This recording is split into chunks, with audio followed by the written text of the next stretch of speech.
Ladies and gentlemen, we're back with another video, and we have a lot to cover today. Buckle in. We got some scratch-offs. Got some excitement for the day.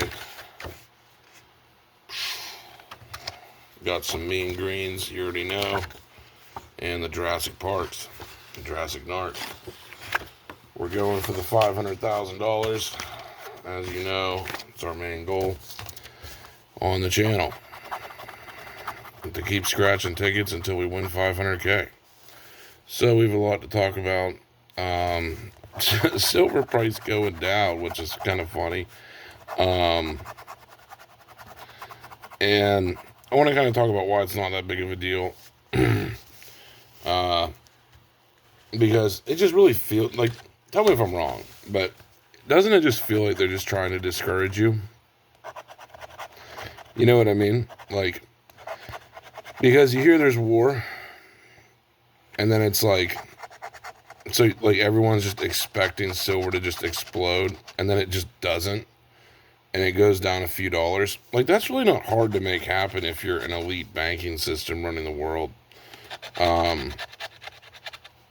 It's really not hard to create like a little bit of a crash and prevent silver from just skyrocketing it.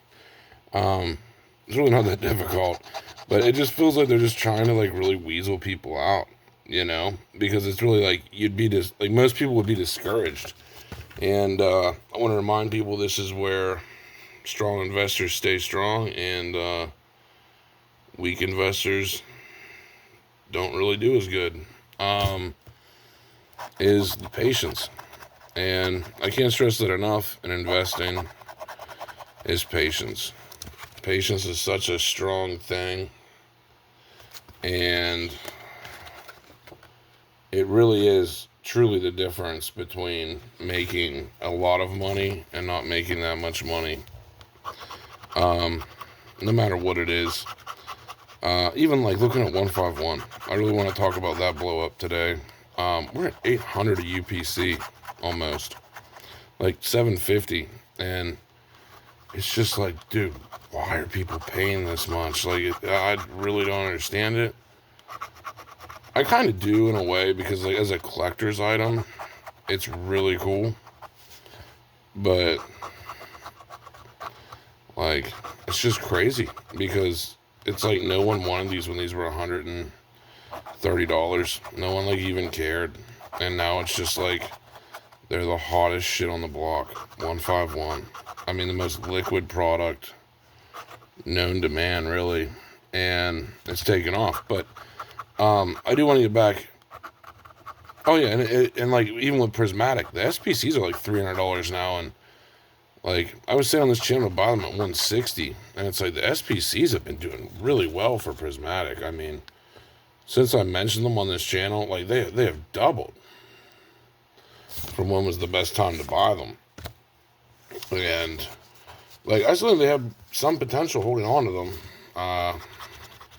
Just like 151, to see the SPCs of 151 be, you know, $700, and a Prismatic SPC, I mean a better set honestly, is, you know, $300. And I mean, like I said, 151's like more out of print, but like what'll happen like when Prismatic is fully out of rotation? Bam! Look at that, 5-5 on the channel. Let's see if we won any big money. Let's see if we won 500K. Damn it, $10. But yeah, so, but it was the same thing with 151. It's just like if you were just patient and just left your shit sit around and bought it cheap and didn't really care, like I did, you're up 8x. Like, that's pretty insane for 151. Better than I expected it to be, for right now at least. But even the PCETBs, like, they're like, I'm seeing them for like $1,200. Like, you can't even almost find one for $1,000 anymore, which is pretty insane. Because like I remember not even wanting it for $450, and now it's just crazy expensive. which it's going to be interesting to see like if it continues that same trend. The Snorlax promo does make it a really good PC ETB though, to be fair. But like for the packs though, it's really not worth it. Like the only thing really worth it is the promo. But yeah, it's going to be interesting to see what happens with the prices. But even prismatic PC ETBs, like they're $400 right now, folks.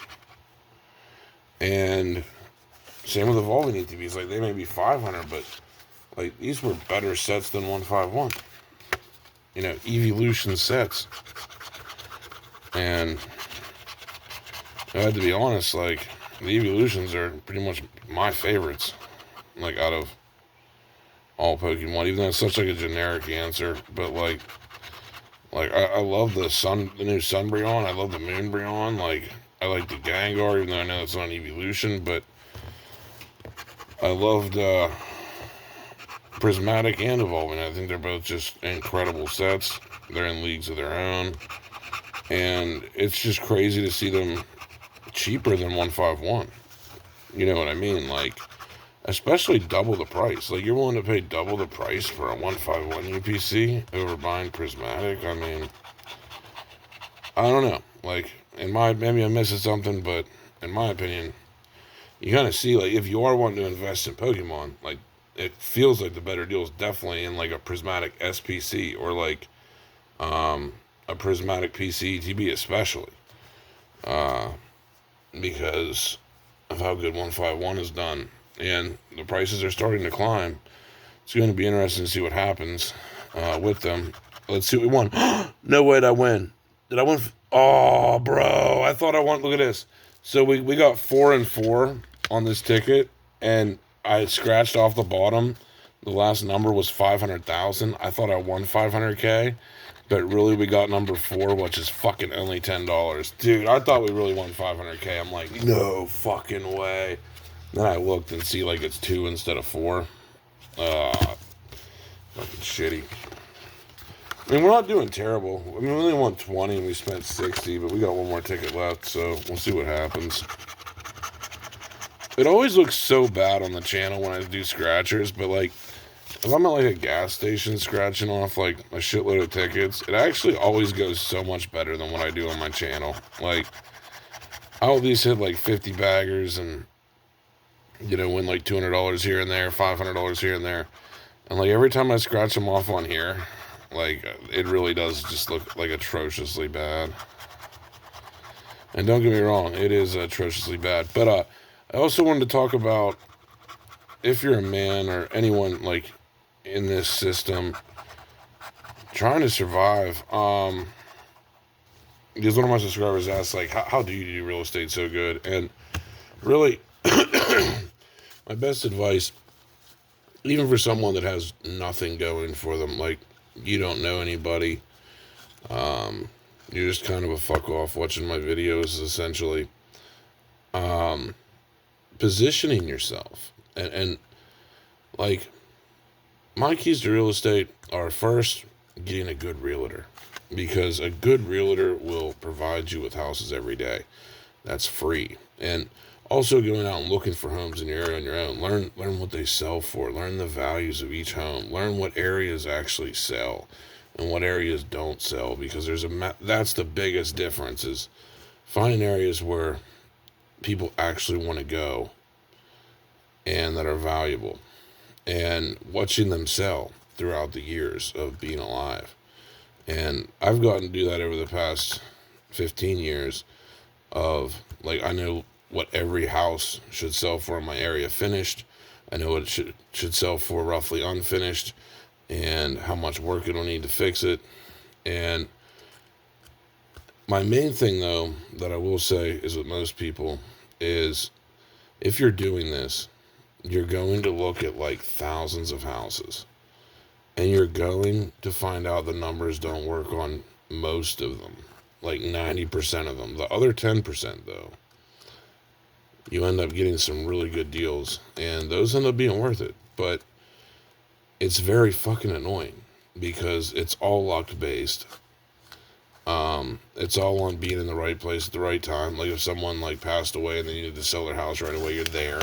So it's like it's all about being in the right place at the right time as well. So it is very luck based, but it's also patience based and just like basic networking. That really anyone can do. Um, and it's just, but it's having that like patience though, where you just realize you don't have to buy anything. That you can just look at 1,000 houses and hate 900 of them. Like when I look at homes, I hate 900 of them I look at, and then like the other 100, I would like highly consider buying.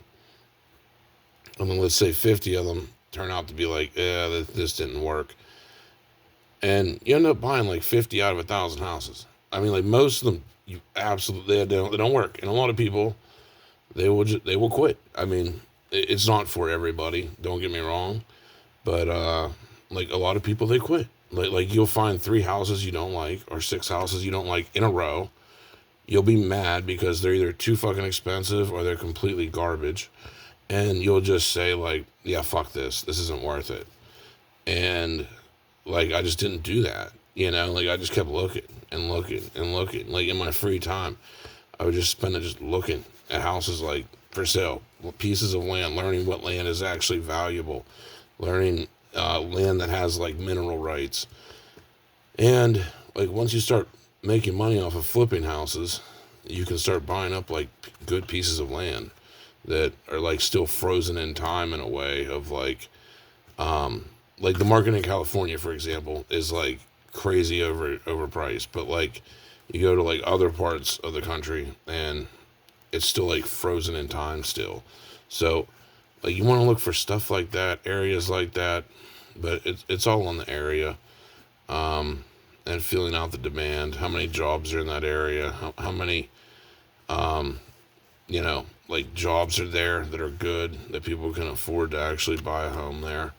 Um, these are all major factors um, at picking out properties to flip, but you can do all of this for free. Like you can get a realtor for free that will just send you over properties to look at, and you just run the numbers if it works, and you find out how much each repair costs.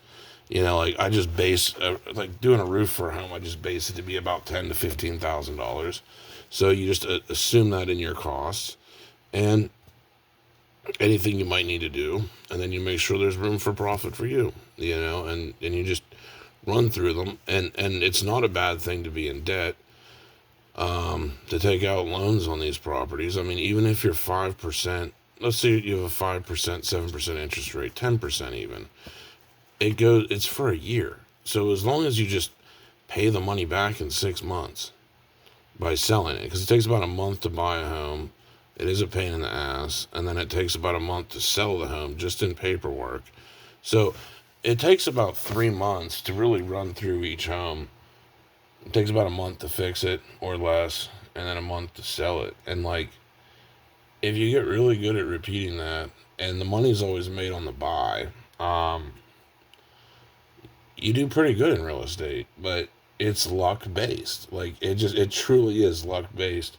It's harder to find the diamonds in the rough than it was back in the day, but they're still out there. Like I still look every day. And you can do this having a job too. Like just it's the small little details that'll change your life. Sometimes they're annoying, but they're giant. They're small steps, like getting a realtor, for example, and it may not benefit you at all. It may do absolutely nothing for your life, but most good realtors will. And I mean, trying to network with other millionaires helps too. I mean, because if you're ever trying to sell something, I mean, there's other people out there to buy it, um, but you don't even need that.